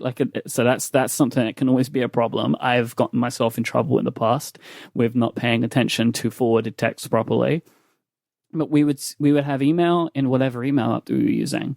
Then we would have conversations about the email in Slack. And it would always be like, did you see that email? All that kind of stuff, right? Yeah. Like having to refer backwards and forwards. But because we can have these conversations in line with the email message, there is no context needed anymore. It's all there. You can see it. You can see the whole history, all of that stuff. And it's so powerful for people that collaborate together like this. I expect that this stuff would be especially powerful for sales, right? Which is our main purpose for it. But I'm sure, like, if you ever find yourself forwarding email backwards and forward to people and needing to have conversations about an email message, you would really enjoy this, basically, right? Like, I think that it's very, very useful for stuff like that. So that's the killer feature for you. Oh, most definitely. Like, I use Spark now because of this, and I would not consider switching email application to any app that did not offer these same features now, because it's become so indispensable to the way that I work. If you didn't need this feature, would you still be on Spark? That's a really good question. Probably right now. Probably. I think it is my favorite of the apps that I've tried. I know that there's a lot of stuff coming, right? Like there's that app or service, Hey, right, which is coming from the Basecamp people, which like I'm intrigued in checking out. And I've seen stuff like this, and I've used Outlook. Outlook's pretty good, but I would probably stick on Spark for the time being. But I have no doubt that there will be email applications in the future that I will be tempted to try because I can't stop myself. But I won't be able to switch to them unless they can offer these features now, and I'm not going to use two email apps. It is funny how everybody really comes down to you like the app because it hasn't made you angry. There's very few people that love their email app. It's just like, oh, this one has not betrayed me recently, so I'll stick with it. And it's funny, as we record the show, that seems to be the feeling everybody has in their email app. Nobody's made one that people are truly passionate about. But it sounds like you're working good with Spark, and it actually solves a problem for you. How much does it cost to add the collaboration tools? They have a free option, which is up to 5 people per team, 5 gigabytes of storage. It's actually really generous. Then they had the premium option, which is $6.39. Well, it's actually $7.99 if billed monthly, and they have annual things per user. So it's about $8 a month per user. Sure. That works great for us. Well, Mike, I'm glad you found your peace with email. And well, as we sit here, I understand it may change in the future. I think we all feel that way. That's the reason why MPU covers email every 2 or 3 years, because it seems like it is never a settled question. But it sounds like you've got a good solution here, and the collaboration, that sounds really great. Yeah, I'm a big fan. Thanks. Yeah, I think the killer feature with Spark is exactly what y'all spoke about, being the ability to communicate with your team around an email message, so you don't have to go out to Slack or like you forward the email to somebody, because that's just like a recipe for disaster, because then you accidentally send your forwarded email back to the customer and it can get really awkward. I think that's a great, really innovative feature. Again, not based on email, but sort of in parallel with it. Yeah, and it's interesting to see somebody take on a problem with email that's not the typical problem we face. Mm-hmm. I like what they've done. Another thing I'd make about it is that Spark is the prettiest of them all, in my opinion. Yeah, it's nice looking. And both Airmail and Spark have Mac apps as well. So you can go all in on their sort of way of doing things across your devices. How can we talk about mail without talking about Outlook? Right. In some ways, the very original email client, at least for most of us, on iOS, it's actually a really nice iOS email client. Microsoft bought a couple of apps, one being Acompli and the other being Sunrise. Yeah. They sort of smashed them together to make Outlook for iOS. I know a lot of people, in fact, a lot of listeners that use Outlook as a choice. Outlook used to be the app you used because you had to for work. Mm-hmm. There's several people that use it by choice. They're so happy with the way Microsoft has done this application. Yeah, and it works with, of course, it works with the Microsoft stuff, so Exchange or Office 365, but you can just hook up an IMAP account to it or a Gmail account to it or anything else, just about anything else. So if you like the way that it does things, you can probably use what you're using now, just move it into Outlook. Yeah. That being said, the scars are too deep. I can't imagine myself tapping on that Outlook button. That's understandable. Yeah, remember Outlook Express? That was the... Oh, yeah. And Entourage on the Mac for a while because we didn't have Outlook. I remember those days. I do think that Microsoft has really done a great job of supporting iOS. I mean, you can tell how much the company culture at Microsoft has changed because they're not just mailing it in on the iOS apps. Like this thing they've done with Outlook was not easy. They had to buy third-party apps. They had to pull them together. And even with their Office suite, they really want, Apple iOS users to feel comfortable with their software. And I hand it to them on that. Totally agree. That is definitely something that has changed over the years. Mm-hmm. This episode of the Mac Power Users is brought to you by TextExpander from Smile Software. Go to textexpander.com/podcast to sign up, get a discount, and start automating your text today. TextExpander can update your snippets on all of your devices so you can use them whether you work in Office or at home.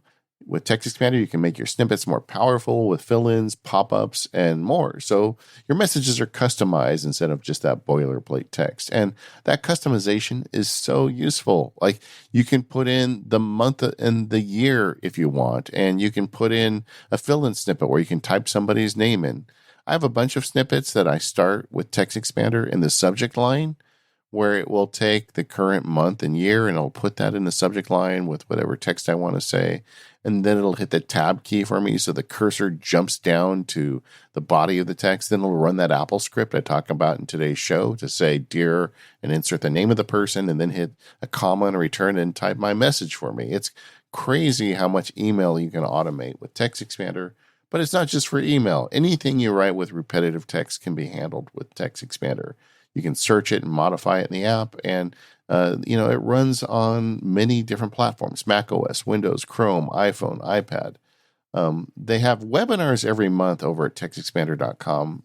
They're really useful. So if you are a Text Expander subscriber and you want to get better at it, you can get beginner, advanced, or even team webinars to learn more about boosting your productivity. I did one a few months ago. I thought it came out really good. Text Expander also works on all of your computers, so you can expand snippets when you're in the office or at home. No matter what device you are, it's going to work for you. And best of all, show listeners get 20% off their first year. Just go to textexpander.com/podcast to learn more about Text Expander.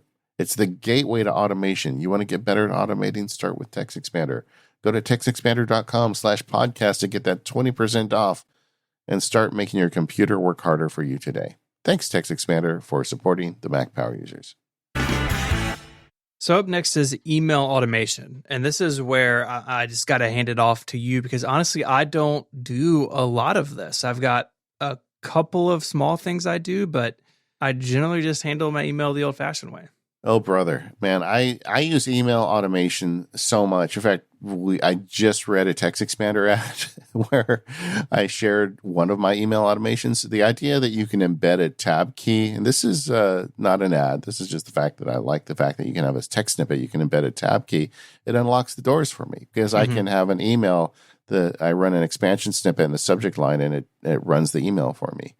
I like to use Apple Script, and with Apple Script and Apple Mail, putting those together on the Mac, there's a lot you can do.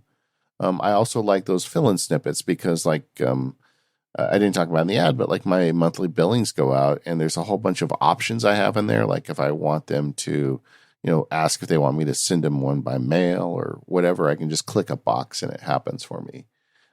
I am not a fan of doing email. I do as much email as I have to, but that's not where I make things. So I don't want to be stuck there. So automation is super helpful there. Not only do I use automation in writing email, I also use it kind of in organizing and saving email. So if you want to get into automation, I would say the best place to do that is Apple Mail on the Mac. Not only can you use the Apple scripts I've been talking about throughout the show, but you can also use things like Keyboard Maestro. Keyboard Maestro and Apple Mail go together very nicely. I published on MacSparky recently, and I'll put a link in the show notes, a Keyboard Maestro script I wrote where people would often send us ideas for the feedback shows. And the way Stephen and I manage feedback now is we have a shared Google document called Running Feedback. And I just wanted to be able to take the text of that email and put it into that Google Doc without having to block and copy, then go to the Google Doc and open the Google Doc and go to the bottom and paste and all that. So I just wrote a Keyboard Maestro script that once I copy the text, I hit a magic keyboard stroke and it copies it, does all that stuff for me in the background. I don't have to worry about it. I'm also doing a serious experiment with DevonThink right now. And one of the things I need to do as a lawyer is I need to often save copies of emails related to client projects. And I'm looking at DevonThink versus Basecamp. Basecamp, the way it handles that is you copy the email to a magic email address that applies to each different project. With DevonThink, you've got a way to automate saving the email into your DevonThink database, but I want to automate the process of putting that email where it belongs once it goes in. And I've got some cool stuff I'm going to talk about when we get to our email workflows. That I'm doing with that. Yeah. So I think automation in email really is something everybody should consider. Yeah, mine are the few that I have are Text Expander related. I've got one that gives me the URL to the mail message. I've got that's the one that I use by far the most often. But really, other than that, the automation I'm doing is sort of mostly just SameBox doing the things that I've trained it to do. So I feel like I'm behind you a little bit in this. Yeah, so the one Stephen was referring to, I run that as it's an Apple script that grabs, because there is a URL address for each individual email address, each email. So like if I am going into OmniFocus and I want to be able to just click a button and get back to the email related to a task, or even I'm going to something like Apple Notes or Ulysses and I want to have a way to get back to an email in reference to something I'm writing, I have a script. My trigger for it, it's actually I combine an Apple script with a TextExpander snippet. So I just type e-link and it runs an Apple script and it puts an electronic link to that email. How do you activate that when you do it? Same thing. I have it in TextExpander as an Apple script. Yeah, if we haven't shared that, if I don't have a link for me sharing that in the past, I'll put it up before the show. Yeah, I've got it. You did it last year, so I've got that in the show notes. Okay. Yeah. So it's just like stuff like that is really helpful. On the iOS side, automation is harder. Yep. Because everything is sandboxed so well. An app like Airmail there's a lot of automation built into an app like Airmail. If you want to go use Airmail, I think SparkMail has quite a bit of it too. So if you really want to get serious about automation, I feel like try those apps. If Airmail is more stable, that may be the thing that brings it over the top for you. The Shortcuts app allows you to automate stuff. For instance, I have a shortcut automation I do in relation to a transaction I do for clients. There's a yearly thing I have to do for clients. And I built that out as a shortcut where it sends an email. So it creates an email with tokens that I've created and sends it to the client and creates an OmniFocus project and creates a calendar entry. So that kind of automation is very possible on iOS. Yeah, that really on the iPhone and iPad is going to be way more app dependent because you don't have things like Apple Script and kind of dip into a bunch of different things. You can do some things with Mail in Shortcuts.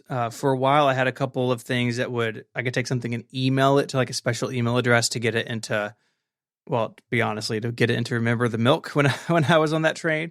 So you can send messages with Shortcuts on iOS, but there's not a lot of deep level stuff you can do. And Remember the Milk, man. That's the app that you just can't quit. I come back to it every couple of years, But like the Apple script that inserts the name of the recipient automatically, that's not going to happen on the iPhone. They just don't have the tools. Although Dispatch, which is a beloved mail app that is no longer supported as far as I can tell, used to do that. It would actually do that. It was programmed into the app. Man, Dispatch was a great app. Yeah, there have been a lot of good ones, right? Mailbox. I mean, there have been a lot of good email apps that have died over the years. Yeah, and then how come none of them support TextExpander? It's so obvious. I mean, what a feature that we would want is TextExpander support. But anyway, Dispatch did. Anyway, then the kind of the third leg of this automation tool is cloud-based automation. And that's the stuff we kind of talked about with Gmail. And honestly, Gmail is the place to do it. Yeah.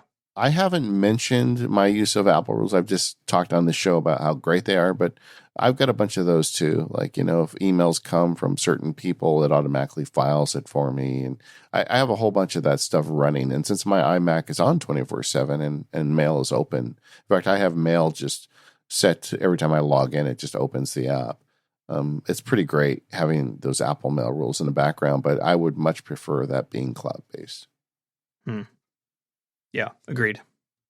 All right, so we've gone this far. Let's talk about our workflows. How are you managing email, Stephen? You're not going to like this, David, but it is a mostly manual, mostly all day, every day process. Okay. For me, the idea of just check your email between the hours of 3 and 4 o'clock just doesn't work the way our business works. So email is pretty much always open on whatever Mac I'm working on.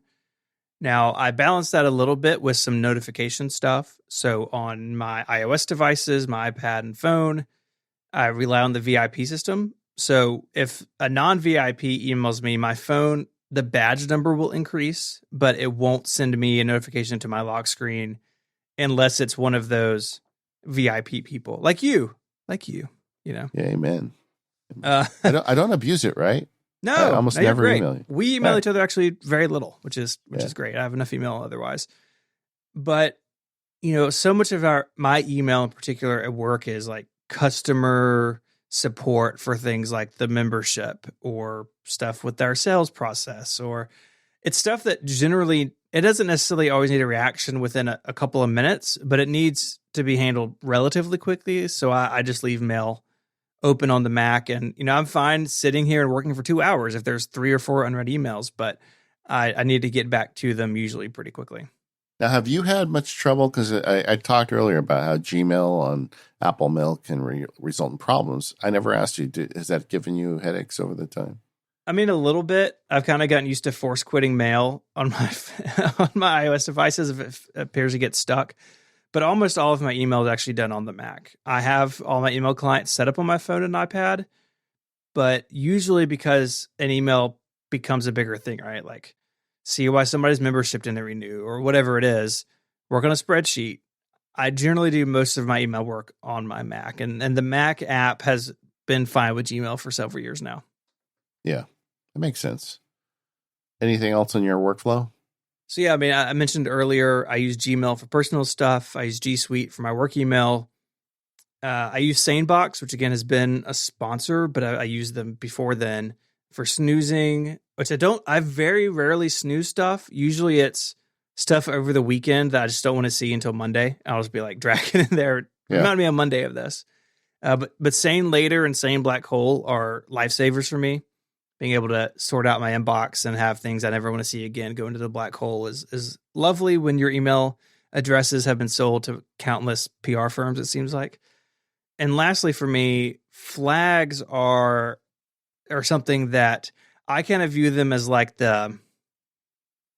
I put a flag on something, it's serious. And I can go weeks without having any emails have any flags.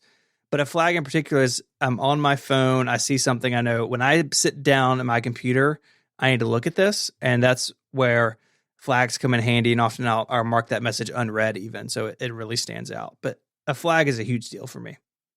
All right. Well, I mean, it works for you. And I went on this long journey with email and came back to a fairly simplified workflow, but it, complexity always grows in my life. What can I say? Some general email advice I'd give you is, email is usually not your job. Your job is to make something. So try to think about that. I always try to remember email is not my product or my job. So to keep it in perspective, for the longest time, I had this hang up where I had this self-image that I was the guy who answered all email like within a day. Sure. And as a result, I wasn't able to get the work done that actually paid for my shoes. Yeah. And that was a problem. So I eventually kind of lost that. I'm not as good of an email correspondent. I'm willing to give up being that. I'm willing to give up that identity for the identity of someone who actually ships things. So I kind of take that in place. So I talk often on the Focus podcast about time blocking and, hyper scheduling and all that. Quite often it's because you need to block out time to get important work done. But an inverse of that is you can use time blocks to block in things that grow too big. And so I put time blocks around email. I only give it 30 minutes in the morning and about, at most an hour in the afternoon, which is still a lot of time, but the never more, and quite often less. So I do the morning email sweep just for anything that is a true emergency, needs my attention. Otherwise, it gets pushed to the afternoon. And because in the morning is when I get my best work done. And I have to also accept that sometimes I'm not going to get not only am I not going to get a response in every 24 hours, I'm not going to necessarily get every email I ever receive answered. And once I accepted that, then it actually made it much easier to live with myself. SaneBox is a big deal for me too. I know they're a sponsor of the show, so take it with a grain of salt if you think we're paid hucksters. But But SaneBox is great. And the thing I like, my favorite SaneBox feature is the feature where you can have it follow up with you if you don't get a reply. So that's nice.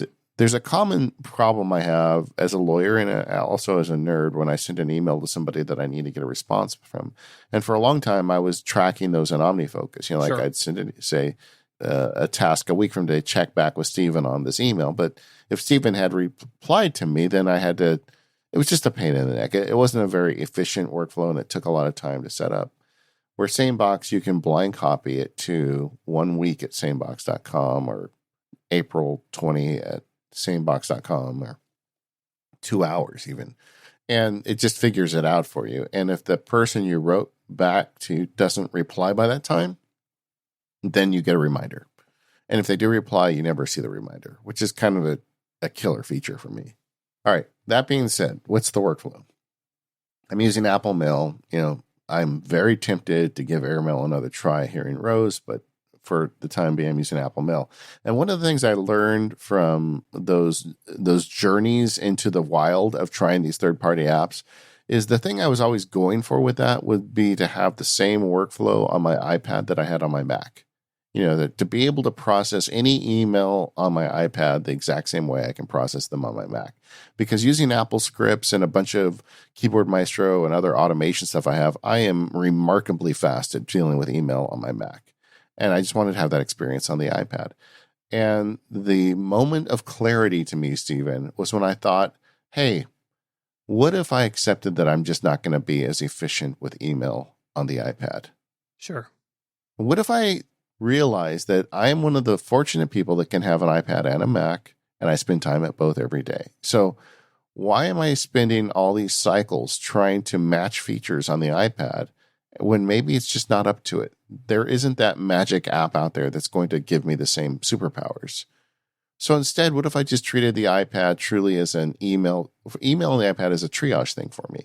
If someone writes me with a quick question I can answer, I'll answer it from the iPad. If it needs further processing, what's an easy way to mark it for later processing when I'm on the Mac? And that's when I started adopting flags. So I have named my flags, and I have a color system for my flags. Like for me, a red flag is I'm going to respond to that before my head hits the pillow. I don't want to go to bed with any red flags on any day. Like a blue flag for me is somebody asked me a question about some technology thing. With MacSparky, people are always asking me about how to make a script to do this or that. And I honestly don't have enough time to answer every single one, but I try to answer a bunch of them. Mm-hmm. And those get saved as a blue flag and archive. So I flag them and archive them, and I can do that on the iPad just as you can on the Mac. And like an orange one is kind of something that I want to read and reflect on. I've got different color codes, right? And some of them have differing degrees of priority. Not like you say, you immediately have to deal with a flag. I don't work that way. But when I get to the afternoon email, the red flags always get dealt with, Okay. And so I've got flags. Like right now, I've got about 200 of those blue flags of MacSparky questions. I wish that number was much lower, but I just released a field guide. We're in a pandemic. My kids moved home. We turned our house upside down. There's a lot going on in my life right now. So I'm behind on those, but I don't feel guilt about them. They're there, And I went through a bunch of processes to get there, to get to this blue flag, right? For a while, I would use a sane defer box to say, well, that's a good question. I'd like to help that person out. I can't today. I'll defer it to next week. But then I was doing that every week, right? So when you just flag it and archive it, you don't see it repeatedly. You just see that there's a bucket of things that I can dip into. And it generally, I don't want to come off like, Mr. Arrogant, like, oh, I'm so busy, I can't answer your email. But sometimes I get really busy, and I really like going into that blue bucket, and it brings me joy to go in and answer those emails and kind of converse with people about techie stuff, because that's why I do this. But I don't feel like I have to do it every day. Make sense? Totally does. So the workflow between Mac and iOS has changed, where the iOS is a triage device, and I answer a bunch of email from it, but I also flag and archive a bunch of email from it. And then I do the serious work on email. That afternoon block that gets assigned to email is almost always done at my iMac, where I've got all of my superpowers and my Keyboard Maestro scripts and my Apple scripts and everything working for me to manage this. Like even just print to PDF, stuff that, that button I was complaining about doesn't exist. I don't fight it anymore, but I don't go through the crazy Apple system where you have to go to print it and reverse pinch it and share. I don't go through that. I just flag it. That's a red flag because I want those receipts saved before the end of the day, and I take care of it on my Mac, and it just takes a second, and I don't think about it anymore. The other workflow stuff for me, and I talked earlier about the plugins, and I'm currently using Mail Tags, Mail Acton, and the Devon thing because I am getting very serious about maybe using DevonThink to manage some big parts of my life. I have some, and we're going to probably do a show on it at some point. And this all started before I discovered that I guess they're sponsoring us now. Gang, This is not a result of them sponsoring. There was no like backroom deal. I just wanted something easier and more automation friendly. So I tried it, and it actually is working pretty good. And they came out with version 3 that looks a lot better. And there's a lot that they fixed with the more recent versions. So I'm trying to get my email over there. Well, I have a DevonThink plugin where I just hit Command Control S. Control Command A is archive. Control Command S sends it to DevonThink. But what I discovered with some experimentation is that if I add mail tags to these emails, those tags get imported to DevonThink as DevonThink tags. So if I can just tag an email, if it's incoming or outgoing, and then save it to DevonThink with the tags I want, and then on the DevonThink side, I put the DevonThink automation in place that says, if you see the tag that says Penoyer VNF and email, then put it in the Penoyer VNF file. It'll handle all the automation for me on the back end without me having to do anything. That's pretty cool. We'll have to talk about this more because I'm still kind of experimenting and working with it. But there's some great ways to use that. But I'm actually in a pretty good place with email now. Once I just accepted, I stopped fighting the system of trying to make iPad Mail work as powerfully as Apple Mail on the Mac does. And once I accepted that, it was like I found bliss with this whole thing. Hey, that's great. And I'm not far behind you. I do look at it on iOS, but unlike you, I'd prefer to do it on the Mac because I have all these other tools available to me. Yeah, Apple Mail on my iPhone is in a folder. It's not even on like the home screen. I don't check mail very often on the phone. If there's something going on, I will. But if there's something going on, I'll have saved that person as a VIP. Another workflow thing for me with Apple Mail is on iOS, I almost write all of my mail in drafts. It's in my dock. With drafts, you can very easily write a mail. You put subject is the first line, then the body is the next line, and you save it. And the trick for that is it sends the message without you having to go into Apple Mail and see your inbox and get diverted. And another bit of automation, which now I'm going very deep catalog. I've been working on something. I haven't published on it yet, but I've got a script now for a drafts action that when I write an email or I take a script, it will save it to DevonThink. It'll take the drafts tags and convert them to DevonThink tags, and it'll save anything I put in the email with a dash next to it as an OmniFocus inbox task. It's a little crazy, but it's working. So I'm pretty happy. No, I'm glad it is. It sounds a little Rube Goldberg-y in places, but I like it. Yes, it is. But until it works 100% of the time, and you have to think about it, and it solves a problem for you. Yeah. I got a lot going on, Stephen. Got a lot of email.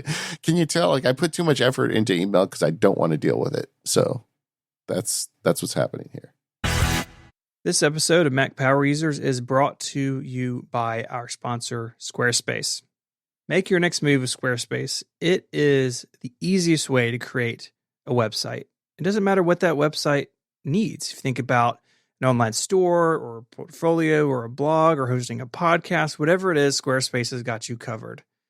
The system lets you easily grab a unique domain name to use, and you can choose from a bunch of award-winning templates that are all beautifully designed for you to show off your great ideas.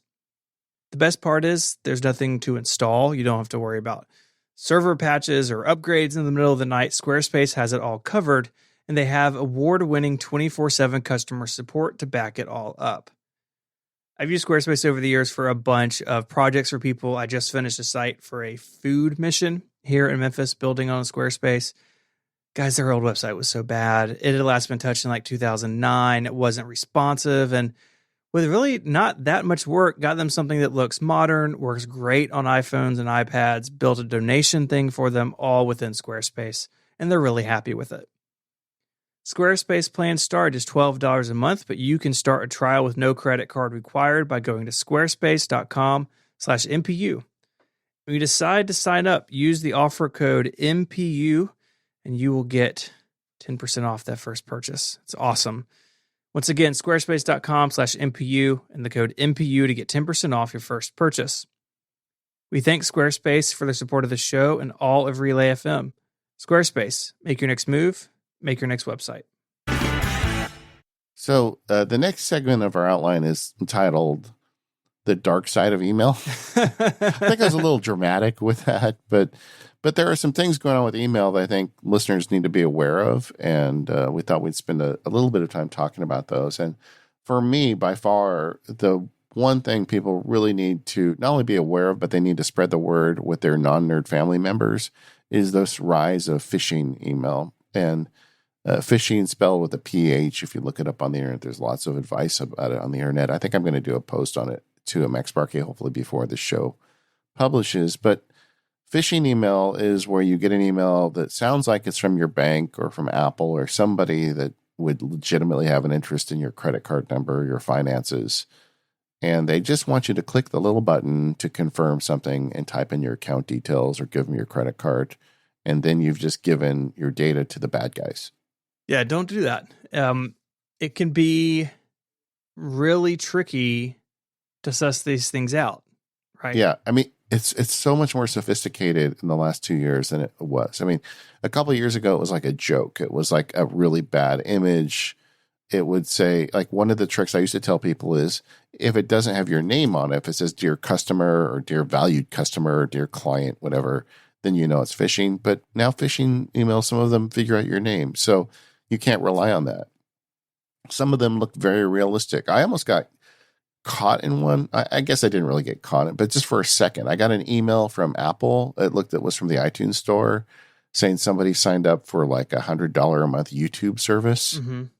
And I've got 2 kids, right? And I saw that $100 a month. I'm like, what the, just for a second, I'm like, oh, wait a second. This isn't right. Yeah. YouTube doesn't charge $100 a month, but they just wanted me to click on the button to cancel the subscription. That's all they wanted, right? Mm-hmm. So you're so tempted to do that. And of course, once the lizard brain got quiet and logic took over, I'm like, oh, this is phishing. And just to be sure, I went and logged into my Apple subscriptions, and sure enough, there were no subscriptions in Apple to YouTube. But if I had gone to that link and gave them my Apple sign in, I would have been toast.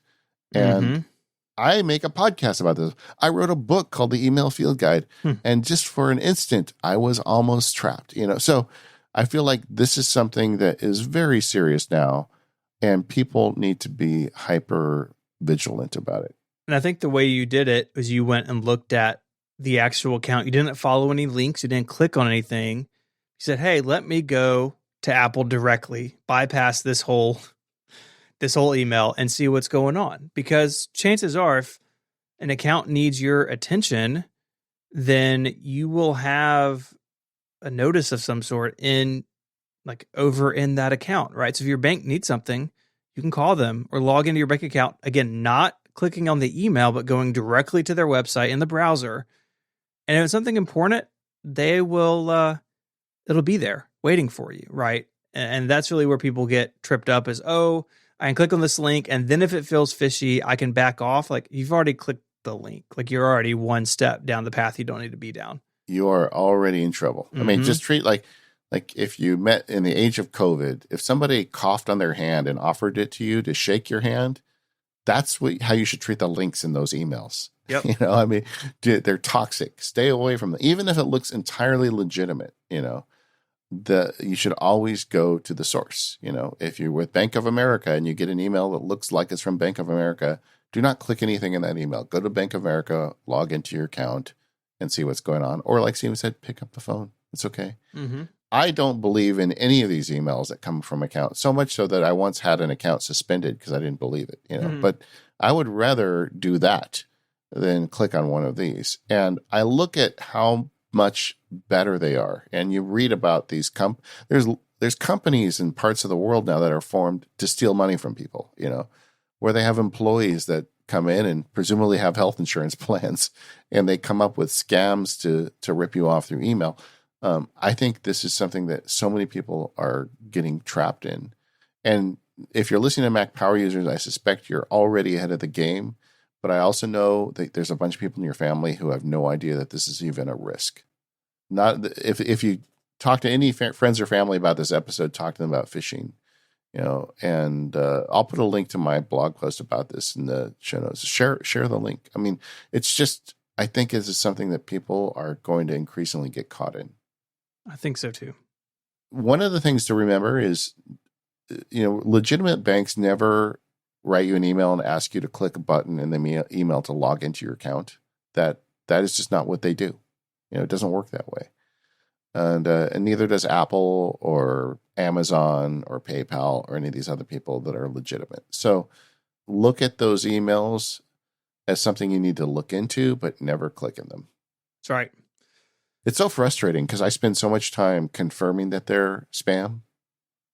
Well, yeah, I mean, especially about account details, like you really can't be too careful. And, if you're on the Mac in particular, like, sometimes it's more obvious that the email is weird because you see more of the formatting at once, but these things are very tricky. I mean, like you said, that in that blog post that's in the show notes, that screenshot looks basically identical to what Apple sends you. It's scary. Yeah. Crazy. Mm-hmm. Crazy. Marketing is getting more sophisticated with emails, tracking pixels, and there's all these tricks they use now to keep track of what you do with the email. So be aware that you're often under a microscope when you get marketing emails. One of my favorite tricks is to make a smart group, which surprisingly we never talked about in this episode. Apple Mail smart groups are awesome, and they're not on iPhone and iPad. But Either way, make a smart group and just search for the word unsubscribe. And then you can just look in there and see all the marketing stuff that came in that you can unsubscribe to. It's great. That's a good trick. Third-party mail clients are a hard business. They are. We've mentioned a couple that have gone away over the years. A lot of people really loved Mailbox. Dropbox bought them and then put them out of their misery. Google has bought some over the years. It's a hard business to be in because you're competing with a default free app powered most of the time by free services, and people just aren't usually willing to pay for email when it's just built into everything. So that's hard. And if you consider things like push notifications, features that require money on the developer's end, they can't do it for free. In fact, we talked about Airmail. A while back, they had a shift in their business model where it was a one-time purchase for a really long time. And then they said, hey, we've got to actually put some stuff behind a subscription. And I don't think they did it quite right. I mean, it kind of is not important now. It was a while back, but yeah, they kind of had to walk back some of that because they basically said, oh, well, it's now a subscription and, what you paid for is now locked behind this monthly thing. And you got to keep an eye out for that because these apps they're not the easiest or the cheapest things to run from a developer perspective or maintain. And honestly, if their subscription at Airmail is now $10 a year, and if the app was stable and it did all this extra automation stuff that Apple Mail does not do, mm-hmm. and you wanted to do serious processing of your mail on your mobile device, it's absolutely worth $10 a year. It's just if that's what it takes to keep it rolling. Because honestly, when I quit it last time, they weren't under a subscription plan, and I think that's the reason why my bugs weren't getting fixed. Mm-hmm. So I don't want to bring out the subscription plan pitchforks just yet, but I think there's a good case for it. But getting to the big general point is it's hard to make a third-party app. I think email is hard from a developer standpoint, and then you have weird things happening. There was a big story in the news about Edison Mail recently. Yeah, so this was an issue where Edison has tokens for your email address, so they can a lot of these third-party clients do this. But Edison had the issue where they had an update to allow connected email accounts to show up across all your devices. So if you signed in, all just set up all on your iPhone, they would show up on your iPad or vice versa. And some users were seeing email accounts that were not theirs, which is about the worst thing that can happen in an email client, I think, is to give you access to someone else's email address. I just cannot. I cannot fathom it. Yeah. See, and this is why I've just been begrudgingly staying with Apple Mail. It's like, for all the problems and lack of features, I'm able to fix the feature problem with SaneBox, and Apple has the stability thing down. Yep. They sure do.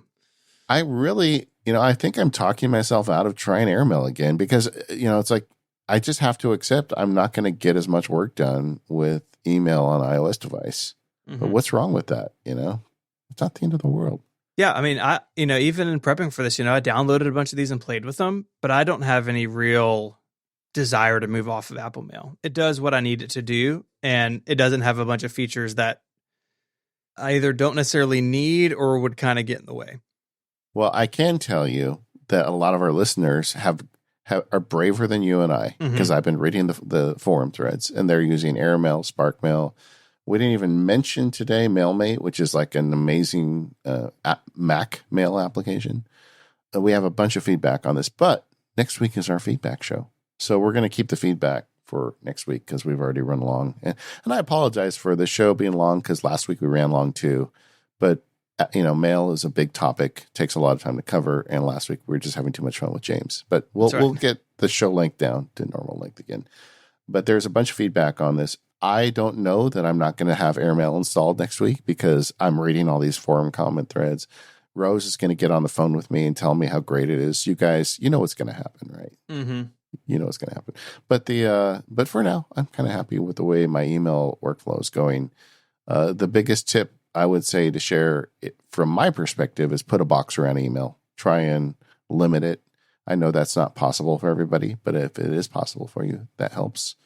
And in general, I feel like I'm in a pretty good place with email right now. Good. I'm glad you are. I feel like even though I spend a lot of time in it, I'm relatively happy with the trade-offs. I've got no problem if I'm really heads down to something, just quitting it, right? But, most days I'm just doing admin work or show prep, something that's not super intense, then I can dip in and out of it. But again, like I said at the top, it's about finding the balance for you and the set of tools that work for you and your circumstances. And those things can change over time. Like my needs I had when I started being independent 5 years ago, they're different now, right? So don't be hesitant to readdress parts of your workflow or the apps that you're using if you feel like there's friction that you could get rid of. Yeah, agreed. It changes, Yeah, and so we're going to have a thread. We're going to link it in the show notes where I had asked questions about email before we recorded this show, but there's also going to be the thread in the forums for this show. So there's 2 places you can write about email. Sound off there. We'll dedicate a segment of our feedback show next week to email as well, because there's just so much great feedback from the listeners. I'd like to get some of that into the show content. Sounds good. But, there's email. We covered it for 2020, and we got the authoritative Stephen Hackett email story for now. It's not a very exciting one. Yeah, it's pretty good, though. And thank you to our sponsors, 1Password, Devon, Smile, and Squarespace. We are the Mac Power Users. You can find us over at relay.fm/MPU. So many episodes there. So many episodes. I just got an email from a listener who just discovered us and has gone back to episode 1. I mean, that is like dedication, guys. Man, that's hardcore. I mailed her a sticker. She good. Gave me her address. I mean, you listen to all 500, you get a sticker. There you go. There you go. But anyway, like I said, we're the Mac Power Users. See you next week. More to talk about email and all the other feedback stuff. So if you've got a feedback topic, let us know, and we'll see you next week.